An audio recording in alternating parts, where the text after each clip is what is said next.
ម៉ែសែនល្អតែកូនមិនដែលខ្វាយខ្វល់ដល់ចិត្តលោកបន្តិចឡើ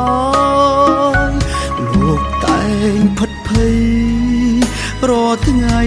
ពុំមានពេលស្បាយព្រោះកូនសំឡាញ់ហើយមិនដែលឲ្យលោកសប្បាយខ្សែគប់មិត្តភក្តិមិនដែលបានល្អនាំគ្នាបង្កវឹកវរហើយគិតជារឿង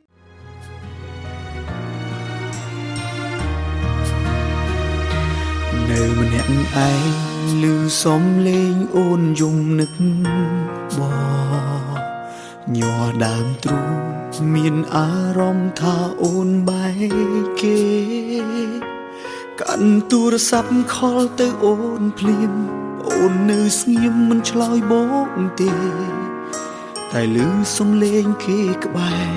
ស្រែកជេរស្ដីអូនបែកអូនទៅស្មានគេនៅអាចថែអូនបានមិននឹកស្មានគេសាមានធ្វើបាបមានស្ងួនបើពេលនោះបងនឹងដើរចេញហើយបងដេញឲ្យគេឆ្ងាយអូនតែពេលនេះមិនសូនក៏មិនទ្រាំ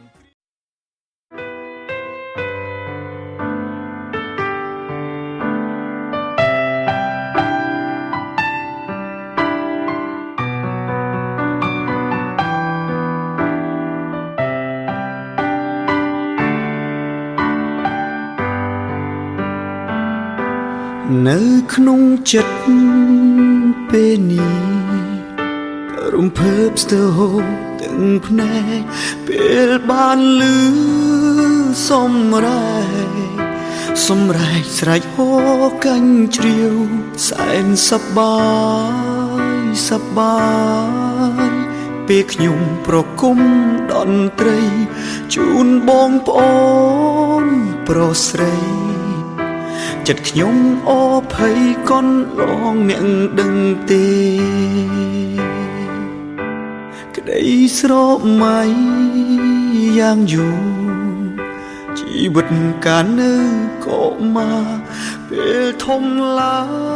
ងកា